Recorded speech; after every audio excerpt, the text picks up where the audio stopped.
por crime de responsabilidade como alternativa a presidente Dilma Rousseff. construir uma política para o futuro. Um grande acordo nacional com o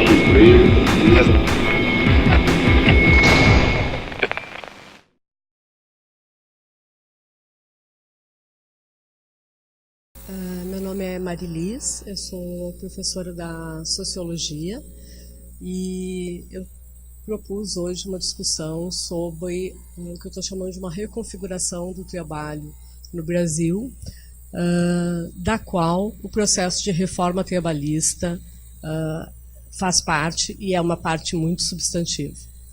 E, desde uma perspectiva sociológica, eu vou propor uma forma ou alguns planos para a gente olhar e refletir sobre a reforma, o sentido, né? Evidentemente, a reforma é muito recente e não se trata aqui de pensar impactos da reforma, que não temos nem tempo para isso. Mas eu acho que, sobretudo, entender como é que ela se colocou, em que trajetória, qual é a trajetória de discussão sobre a reforma trabalhista no Brasil, e a partir daí pensar talvez algumas consequências e mudanças que se colocaram desde a aprovação. Tá? Então, de forma bem geral, é esse o roteiro que eu vou fazer, e eu vou seguir um pouco tortuosamente, assim, começando de um momento mais recente do período da Constituição de 1988 para até o momento da reforma, e depois um certo retorno, olhando o processo de constituição das relações de trabalho no Brasil, para depois novamente voltarmos nos eixos ou temas estruturantes da reforma, né? Eu espero que funcione dessa maneira. Eu pensei bastante e mudei várias vezes de ideia, assim, sobre a melhor maneira de abordar, e eu acabei priorizando essa escolha que não é cronológica, mas que tem a ver com uma constituição de um argumento de fundo que organiza essa fala, né? Então é esse o motivo dessa escolha. Bom, então, dando início, basicamente é isso, um pouco mais organizadamente, né, a estrutura, né, que eu estou propondo e que eu acabei de relatar, com o seguinte objetivo. Acho que isso é importante, assim, cada um deles tem uma relação com um ponto, um aspecto que eu gostaria de salientar. Tá? O primeiro deles é analisar o processo de instituição das relações de trabalho no Brasil e a constituição do sistema de regulação. Por isso, a ideia de voltar e retroceder sobre a constituição do assalariamento no Brasil. O segundo aspecto é o contexto mesmo de aprovação da reforma, que antecede a reforma, que eu acho bem importante. Tem uma pergunta que eu já me fiz e muitas pessoas se fazem, né? Como tão rapidamente, né? Na verdade, não foi rapidamente. Isso é uma trajetória que vem se colocando há muito tempo, né? Desde a Constituição Federal há uma disputa de projetos, né? E identificar, então, os eixos, finalmente, da própria reforma trabalhista e, a partir disso, pensar nas concepções que estão presentes nessas mudanças e consequências, mas consequências no sentido de mudança de princípios regulatórios. Tá? Então, rapidamente, a ideia de por que regular. A questão não é a existência ou não de uma reforma trabalhista. A regulação das relações de trabalho, elas são fundamentais para estabelecer um espaço, né, de previsibilidade, de controle das assimetrias, de regulação das diferenças, ou seja, organiza um pouco como vamos funcionar na sociedade, né? E as configurações, aí sim, pensando historicamente, a cara que vai ter o sistema regulatório, ele tem tudo a ver com a forma como se estabelece as relações de trabalho. Né? Inclusive, a maior ou menor presença do Estado, a maior ou menor capacidade de organização do movimento sindical e dos trabalhadores e o maior ou menor grau de força dos setores empresariais. Né? Então, colocando isso em termos de uma disputa e um jogo de relações de força, o entendimento da reforma trabalhista, da forma como eu estou pensando, ele precisa voltar a um diálogo com esse contexto para que a gente consiga entender a emergência da mesma. Tá? Então, iniciando por esse primeiro movimento da Constituição, acho que tem um aspecto importante, que é um aspecto paradoxal no campo do trabalho, das relações de trabalho e dos sistemas regulatórios do trabalho no Brasil, pensando a partir da Constituição, que os anos 80, finalizando ali o ápice, né, foi a própria Constituição, teve o processo de redemocratização, de reorganização do movimento sindical, de elaboração da própria Constituição. Ali se chegou a um resultado muito importante em termos de proteção do trabalhador e das trabalhadoras, né? Entre outros aspectos da Constituição, mas pensando mais neste campo, né? Então, sobretudo o artigo 7º da Constituição, que é esse que voltou à tona agora nesse atual momento, né? Ele estabelece uma série de mecanismos de proteção em âmbitos bastante amplos e variados, né? E isso é um aspecto muito importante e foi resultado dessas disputas que antecederam o processo da Constituinte. Tá? O que é o paradoxal? O paradoxal é que isso se dá num momento de desajuste, digamos assim, do mercado de trabalho, de uma desestruturação do mercado de trabalho, no qual o qual era marcado, caracterizado por um grau elevadíssimo de desemprego, a permanência do nosso mercado de trabalho com um percentual elevadíssimo de trabalhadores na informalidade, que, portanto, não estavam protegidos no sistema regulatório de então. E, a par disso, também, já se dava nos anos 90, que foi o período de regulamentação da Constituição, a ascensão de um projeto liberal.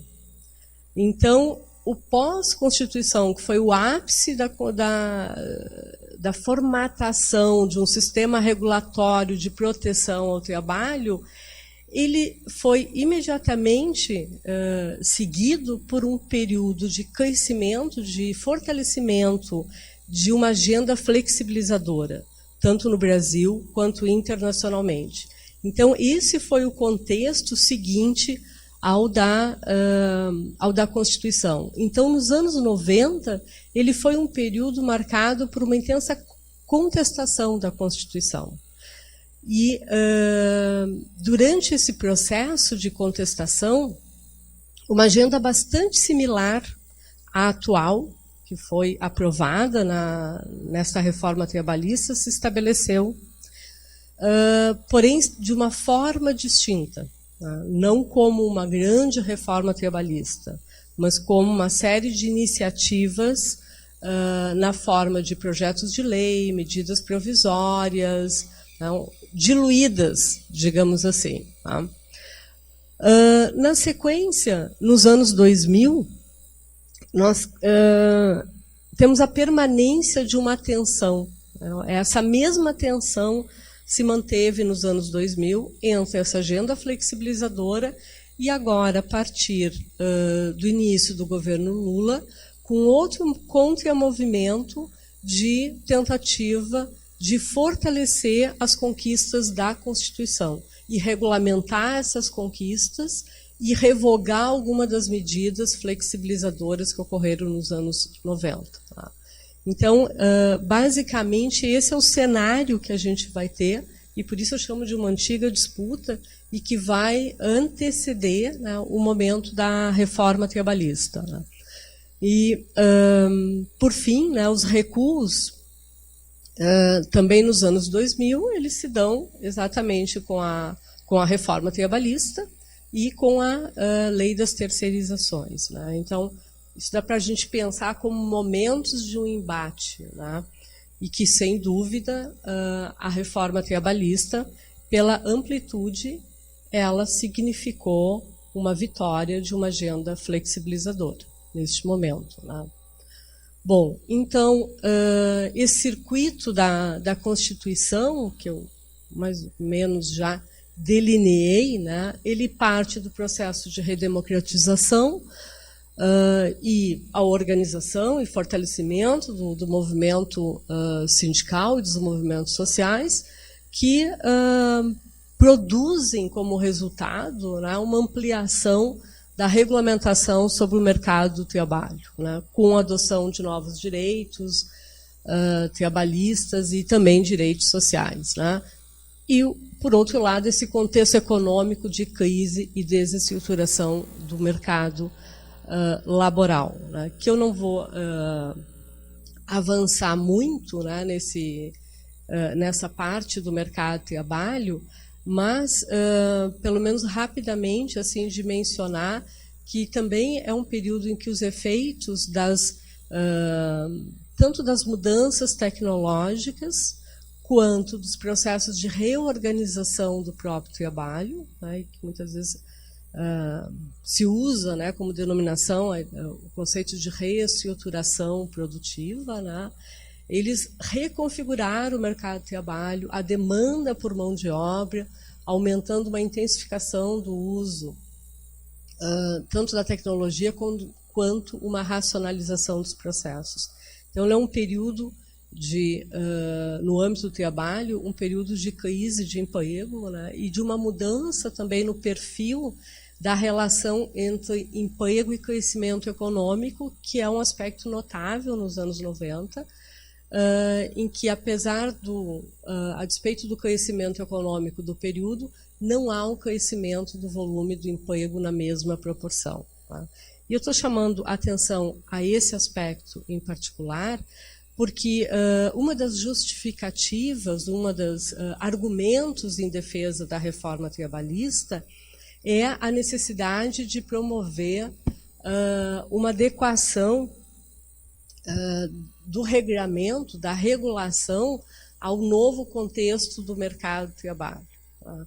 E com isso eu quero chamar a atenção que, na verdade, há um processo de flexibilidade na contratação e na demissão de trabalhadores que já apontam que essa rigidez, né, do mercado de trabalho, de fato, não é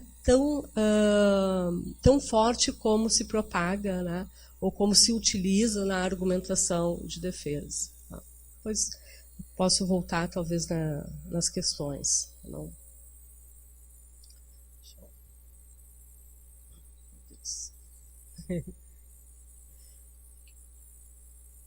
Bom, então, a contestação dos anos 90, ela se dá exatamente com essa estratégia de desregulamentação, por um conjunto de medidas provisórias e de alterações graduais e pontuais da legislação trabalhista. A mim me parece que, neste momento, ela foi uma estratégia que oferecia menos resistência à mudança. Naquele contexto recém-saído de uma Constituição Federal cidadã, a proposta de uma reforma ampla trabalhista revogando direitos, ela não teria campo, não teria terreno para proliferar. Então, aqui se deu uma série de medidas que foram alterando, né, paulatinamente. Né? Aqui é apenas uma citação, né, que sintetiza um pouco essa leitura. É tu que está mudando, né? Não sou eu. Um aspecto que é bastante interessante, eu não fiz tão a miúde, até tenho depois numas apresentações ali separadas, que eu acho que não dará tempo de mostrar. O rol de mudanças que ocorreram naquele período, elas são muito similares em conteúdo e teor. Essas que ocorreram durante os anos de 94, basicamente, até 2002, tem um conjunto de medidas que afetam as condições de uso e remuneração da força de trabalho. Eu botei algumas coisas que incluem demissão de servidores públicos, contratação de trabalhadores por tempo determinado, regulamentação do trabalho parcial, desindexação salarial. O segundo aspecto guarda muita semelhança com o que há na reforma em relação à negociação, e essa ideia de uma livre negociação entre patrões e empregados, com procedimentos sumários para dissídios individuais com valores menores, a criação de comissões de conciliação prévia, que era uma forma de resolver extrajudicialmente por meio de acordos, alterações na lei de greve, limitação do número de licenças para servidores, e são muitas. Na verdade, é muito mais amplo que isso o rol de medidas. Algumas foram revogadas posteriormente, outras não. Por outro lado, nos anos 2000, essa tensão se mantém, mas com o governo Lula se colocou também um espaço para regulamentação de alguns aspectos que já estavam na Constituição e a introdução de novas conquistas. Eu ressaltaria como nova, já no período bem mais recente, a PEC das trabalhadoras domésticas, né, que não estava, mesmo na Constituição Cidadã, não estava contemplada. Né, mas tem uma série de outras medidas que também foram executadas nesse período. O que é interessante é que existia um consenso, e isso eu acho que é bem importante também de ter claro, da necessidade de fazer alguma reforma na CLT. Tá? Porque tinham aspectos contidos ali que já não tinham validade, esgotaram, porque muitas vezes a natureza das ocupações mudaram, teve várias transformações que colocaram isso em pauta. Já na campanha do ex-presidente Lula, ele pautou a reforma sindical e a reforma trabalhista como um dos aspectos que ele levaria adiante e assumiu esse compromisso. Porém, a forma como foi gerido isso teve como ênfase por parte do governo a ideia da construção de um novo pacto social, a tentativa de uma concertação nacional para a promoção das reformas. E para isso foi criado o Fórum Nacional do Trabalho, uma composição tripartite com sindicalistas, governo e empresários. Basicamente a Fiesp capitaneando por parte dos empresários e dos sindicalistas tinha uma ampla representação das centrais sindicais. Bom, o resultado disso, depois de muitas disputas internas, foi uma PEC, a PEC 369 de 2005. A expectativa é que essa PEC fosse aprovada em 2005, máximo 2006, e ela naufragou. E naufragou por vários motivos, assim.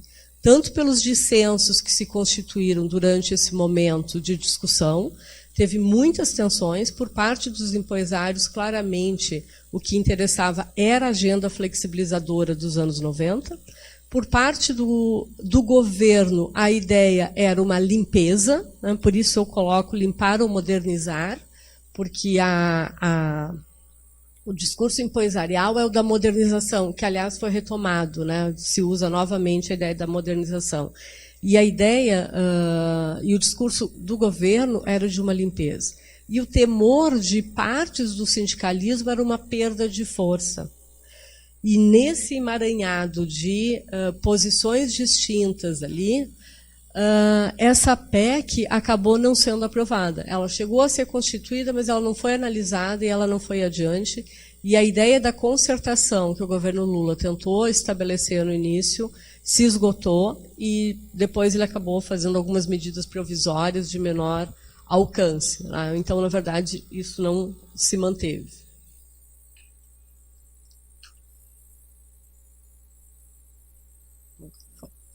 Bom, aqui então eu queria... Deixa eu ver se eu terei... Vou passar bem rapidamente essa parte, então eu vou dizer assim, por que ela está aqui, basicamente. Né? Esse é o segundo... Para fechar aquele primeiro momento, que é de retomar esse processo da Constituição até a reforma trabalhista, então, talvez o principal a dizer seja, por que tão rápido? Não foi rápido. Na verdade, essa agenda já vinha se colocando há muito tempo, não se produziu o consenso anteriormente, e quando o governo Temer assume após o golpe, ele está fortalecido o suficiente e, por outro lado, o sindicalismo, a oposição está bastante fragilizada, o que permitiu trazer novamente aquela mesma agenda flexibilizadora dos anos 90. Tá? Então, inclusive, a rapidez, como pareceu muitas vezes, como já tem então estabelecido todos os pontos, esses pontos já estavam colocados desde o período da Constituição e já havia sido objeto de disputa naquele momento. Tá? Então, o que eu volto aqui para pensar os antecedentes do trabalho assalariado e regulado no Brasil? Primeiro, para chamar a atenção dos efeitos de uma herança de uma sociedade escravocrata que perpetua formas de relação entre capital e trabalho absolutamente assimétricas e que geram uma desproteção de um segmento gigantesco da nossa força de trabalho. Tá? O segundo aspecto, que é esse que eu estou chamando de trabalho manual e desvalorização social, é que nessa mesma esteira do processo de transformação ou de constituição de uma sociedade assalariada no país, o trabalho manual e o trabalhador, eles eles tiveram um espaço altamente subordinado e desqualificado na Constituição. Tanto é na Constituição deste processo de mudança. Né? Tanto é que se opta, né, pelos processos, pelo estímulo às políticas migratórias para constituir uma força de trabalho nacional, como se não houvesse trabalhadores que pudessem levar adiante esse projeto de assalariamento, de industrialização. Né? Não só os trabalhadores que já estavam, de alguma forma, inseridos no processo, são relegados por uma mão de obra, mas também todos os trabalhadores, a população negra, que é duplamente relegada. Relegada como pessoa e relegada como trabalhador. Tá? Isso eu estou chamando a atenção e acho que é uma marca importante, porque isso mostra o quanto a simetria das relações de trabalho são constitutivas da nossa história. Então, um segundo argumento, né, uma justificativa nessa reforma do trabalho hoje, nessa reforma trabalhista hoje, é a possibilidade de trabalhadores e patrões negociarem livremente, como duas partes providas da mesma capacidade de negociação.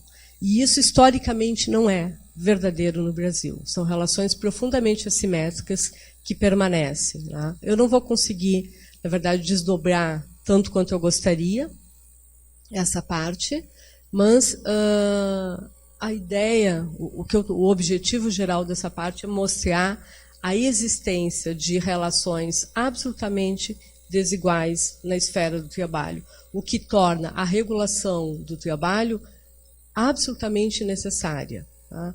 E mais, que esta regulação seja mediada, porque as forças são absolutamente desiguais também na constituição desse projeto. Precisa-se falar também dos limites da CLT. Na verdade, fazer duas observações, até antes dos limites. Primeiro, a importância que ela teve historicamente. Essa CLT de 1943, ela é uma consolidação que é, na verdade, uma reunião e uma expansão de várias regulações e conquistas trabalhistas que foram sendo obtidas ao longo de muitos anos e muito lentamente. Tá? Nós estamos em 2018, tá? Então a gente está falando de um processo muito recente, pensar 100 anos atrás, né?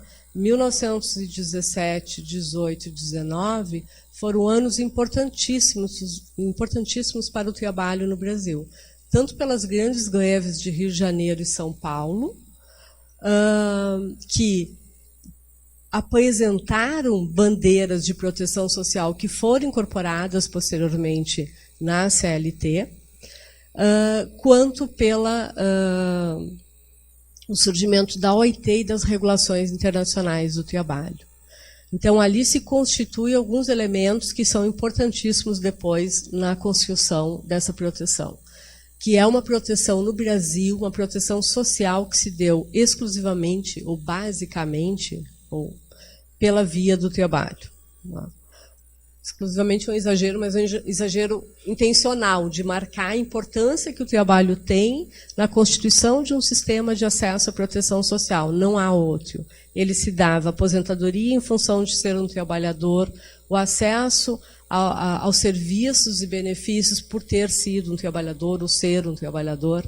Então, esse era um horizonte importantíssimo no trabalho brasileiro.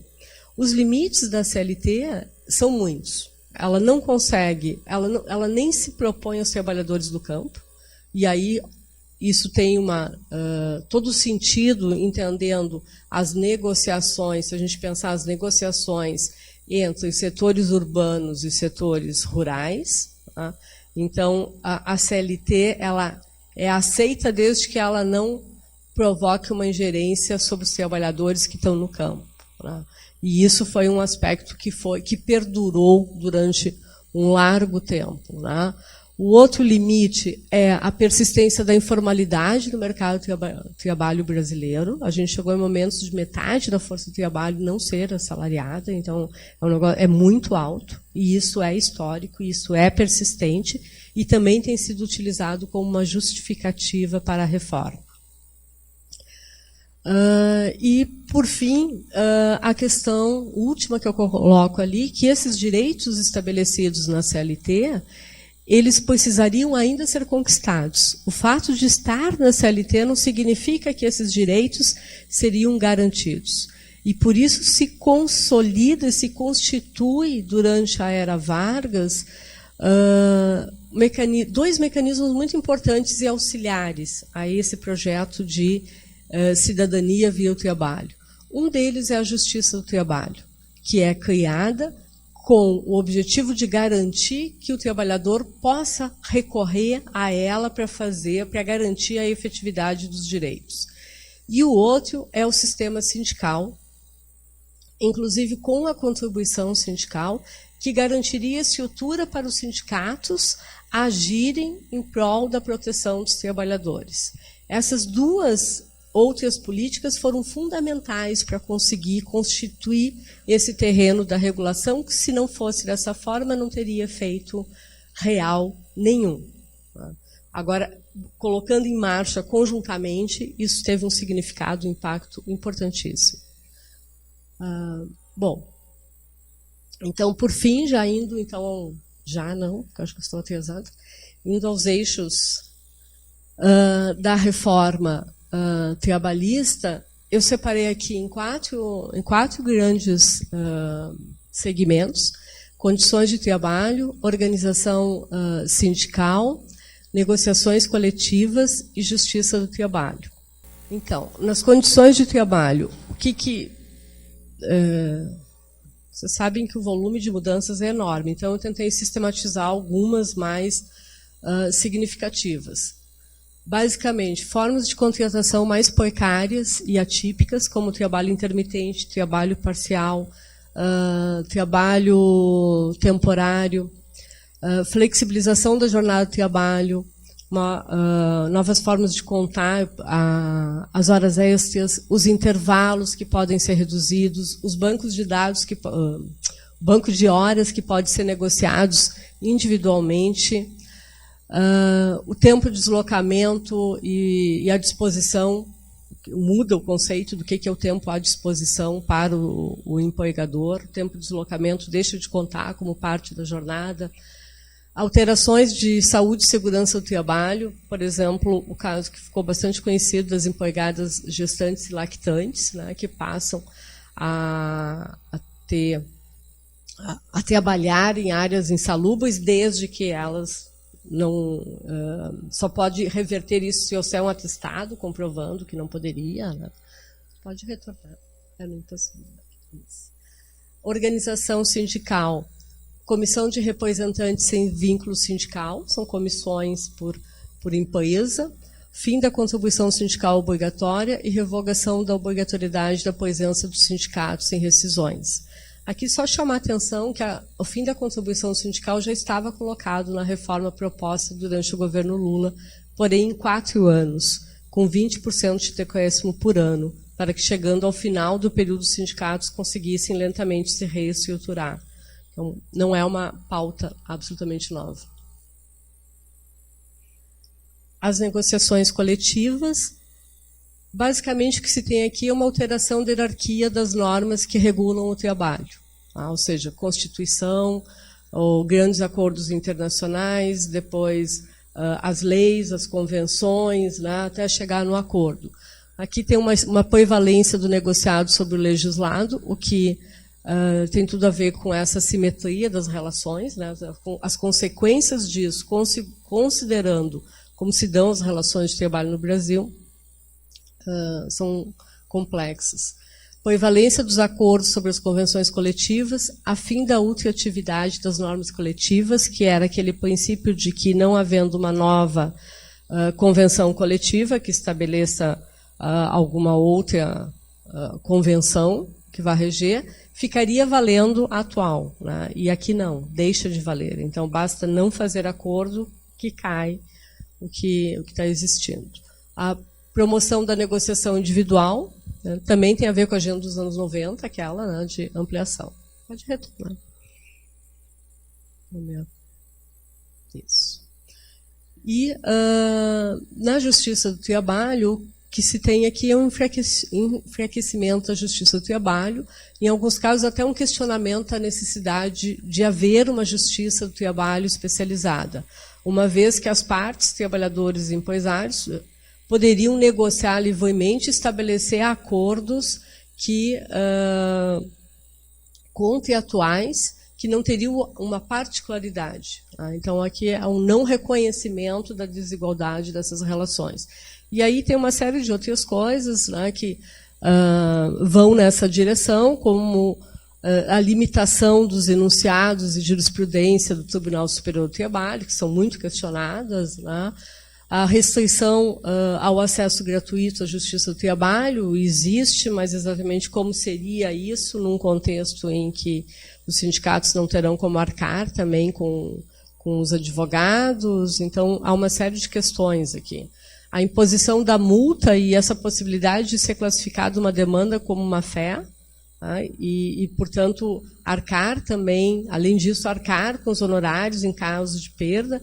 Tudo isso gera um enfraquecimento e uma restrição, né, do acesso à justiça. Poderia retornar, por favor. Bom, as justificativas, então, para a reforma, rapidamente, essa ideia da rigidez, que eu já comentei, do mercado de trabalho, e adequação aos níveis de informalidade existentes. Basicamente, o nosso mercado de trabalho, se acompanhado em séries históricas longas, ele não tem a característica de um mercado de trabalho rígido. A característica do mercado de trabalho rígido é aquele no qual as curvas de emprego e de crescimento econômico não têm o mesmo movimento. No mercado de trabalho rígido, as curvas de emprego vão permanecer regulares e estáveis, ainda que ocorram oscilações na economia. Ou seja, ela não responde, ela é inflexível. Não é o caso brasileiro. As nossas curvas de emprego e variação do crescimento econômico são absolutamente condizentes. Em momentos de crise econômica, há muito desemprego, os índices de desemprego vão lá em cima. Em momentos de crescimento, absorve-se mão de obra. Então, esse é um aspecto pouco justificado, né, porque ele não é o que aparece, né, nos dados. Mudanças no mundo do trabalho, como novas formas de trabalho e tecnologia. E associado a isso, legislação trabalhista ultrapassada, né, que estaria no mesmo conjunto. Bom, o que eu teria a dizer sobre isso é que é uma falácia dizer que a CLT é de 43 e nunca foi mudada. Ela é de 43 e foi muito modificada. Basta vocês acessarem o arquivo na internet, botar lá a CLT, vocês vão ver todas as alterações que já ocorreram. Então, não existe essa ideia que muitas vezes é difundida de que foi feita uma CLT lá em 43 e ninguém mais mexeu. Então, precisamos reformar tudo porque é a primeira vez que mexemos. Não é verdade. Nos anos 90 teve muitas alterações e muitas outras. Durante os anos 60 também aconteceram modificações. Bom, não vou me alongar, né? Estimular o emprego e atividade econômica. Bom, isso a gente não pode dizer ainda. A gente não tem ainda decorrido impacto, mas a gente conhece experiências internacionais de outros países que adotaram o mesmo tipo de legislação flexibilizadora. O aumento de emprego, ele se dá e, em geral, ele é uma formalização de relações de emprego que já existiam e que existiam informalmente. Então, uma das características da reforma trabalhista, naquele aspecto das condições de uso da força de trabalho, é legalizar uma série de tipos de ocupações que eram precárias, ilegais, informais. Ao legalizar, ou seja, ao dar segurança jurídica ao empregador de que pode fazer esse tipo de contratação, isso vai passar, sim, a contar nas estatísticas, mas não é geração de novos empregos. Ele é o mesmo emprego que já existe que passa a ser formalizado. Então, pode haver, sim, um aumento quantitativo, mas há uma significativa piora da qualidade do emprego gerado. E isso também ocorreu em todas as reformas. Porque aquelas formas atípicas de parcial, até uma reconceituação do princípio do salário mínimo com o trabalho intermitente, que pode levar no limite ao trabalhador receber uma quantia irrisória, ainda que seja equivalente a 1/30 de um salário mínimo, tá? São condições absolutamente aviltantes para o trabalho. E a redução do número de processos na justiça é elevadíssimo mesmo, mas isso é uma expressão do não cumprimento das normas. Ou seja, o não cumprimento das normas gera um número de recurso à justiça trabalhista que existe exatamente para isso, para regular as relações e conseguir reestabelecer, né, o correto quando não é cumprido. Então, uma reforma para enfraquecer a justiça, que enfraquece a justiça do trabalho, não necessariamente é uma reforma que está melhorando a gestão e eficiência. Então, certamente já está sendo dito que houve uma queda enorme no número de processos, mas isso está muito relacionado com a insegurança jurídica enorme que há nesse momento, em que nem juízes, nem advogados, nem trabalhadores estão muito certos de qual interpretação vai ser dada ou está sendo dada à atual regulação. Então, há uma redução do número de processos, especialmente pelo ônus também que pode recair sobre o trabalhador, mas não como sinal de eficiência, que seria o importante, né? Tu pensar um processo de qualificação da justiça do trabalho que torne o seu trabalho mais eficiente, mais rápido e que consiga atender o maior número de processos sem que isso leve a quase um colapso, né, por conta do número de processos. Bom, o que eu vou passar diante disso, e eu vou então para as últimas considerações, que de forma geral há um aumento nesse momento em segurança jurídica. Isso vai passar muito tempo ainda para que se consiga estabelecer, inclusive porque há muitos pontos imprecisos na reforma trabalhista. Por ocasião da tramitação para sua aprovação, houve uma negociação do governo com o Senado, que se comprometeu a enviar uma medida provisória que, em parte, era para resolver imprecisões e inconstitucionalidades que estavam contidas na reforma. O governo fez, de fato, a medida provisória, mas ela não foi apreciada pelo Congresso. E depois de 120 dias, ela perdeu validade. Ela vigorou durante 120 dias. As pessoas foram regidas por isso, ou paralisadas pela dúvida, e, ao final, ela caiu e voltou às regras da reforma tal qual havia sido proposta pela Câmara dos Deputados. E o Senado acabou não intervindo. Legalização das formas precárias de inserção, que eu acho que a gente já passou, enfraquecimento sindical e fragilização da justiça. O Paulo está vindo para cá, eu estou imaginando que ele vai me falar algo, então eu vou correr um pouco. Na verdade, eu vou terminar colocando algumas questões, né, que é o objetivo, né, dessa fala, né, de trazer elementos para nós colocarmos algumas questões para pensar. Né. O primeiro deles é o fim do princípio da hipossuficiência, ou seja, de que na relação capital e trabalho, o trabalhador ele está numa posição assimétrica negativamente, né, ou seja, da hipossuficiência. E, portanto, a importância de um sistema regulatório que proteja essas relações, porque este trabalhador, salvo categorias muito organizadas e situações específicas, individuais, muito particulares, ele não tem a força para negociar com o seu empregador, porque em jogo está o seu emprego, o seu salário, o seu sustento.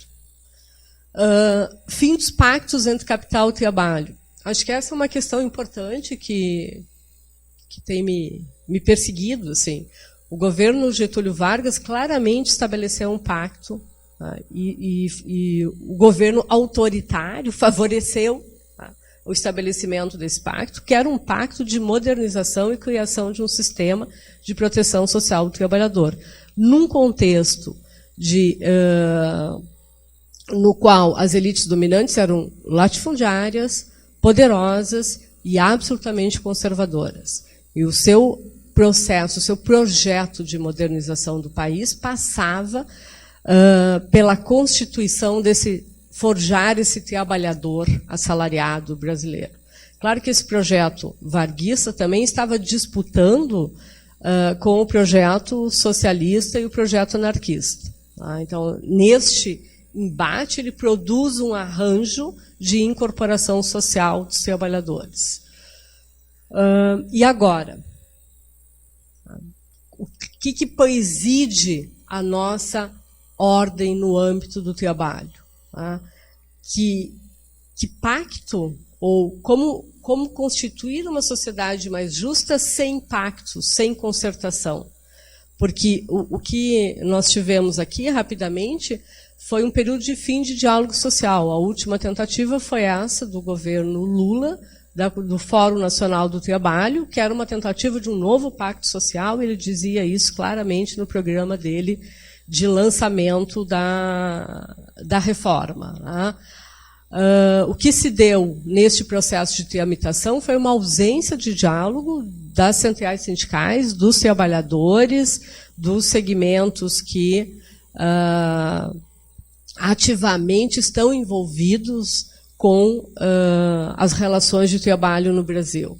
Um processo que foi capitaneado pelo Congresso, com o aval dos empresários, que conseguiram estabelecer a sua agenda, né?